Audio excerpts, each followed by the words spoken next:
I mean, you've got kind of full visibility into load on your system, how much power you're generating, how much power you've historically generated or used, and it's pretty good just to kind of keep an eye on things. I won't lift it up and show you, but the electronics, solar panel controller, fuse block, Bluetooth dongle, all of that are tucked up kind of very nicely up under the water port here. So they're kind of snug out of the way and protected. Right behind the water port here is a Alpicool fridge. You would have never convinced me to buy one of these if I hadn't been on a trip with a buddy of mine and saw him live out of this thing off and on for an entire summer, and with it just being flawless in its operation. It's smaller, but it's perfect for in here. It'll run as a fridge or a freezer. It won't run both at the same time like the one that I have in the teardrop. But for this setup, it's perfect.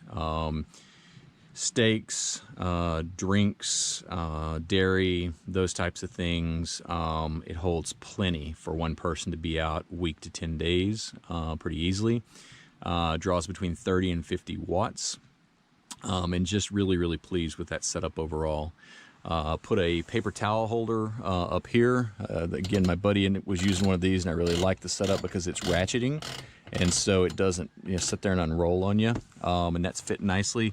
Having this ARE HD aluminum endoskeleton with all of the T-track on it has also been really, really helpful in figuring out how to build all this stuff out.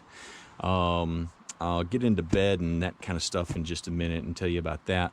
One of the things that I noticed while I was camping in here was I was having a tendency to pile gear right down here in this area by the foot, because as this shell comes down, you've got these two kind of cubby holes on each side, where on this side your feet go, and on this side you can kind of shove shoes and those types of things, and they kind of set right here. If you can kind of get an idea of that when the door is shut. And so it was kind of just becoming a catch-all to shove everything down there. And so 99% of the time, the dog, I've got a German Shepherd dog, it's about 110 pounds. He's a big guy. I think he's in one of the previous videos. He also sleeps in here with me at night. And so he's right there.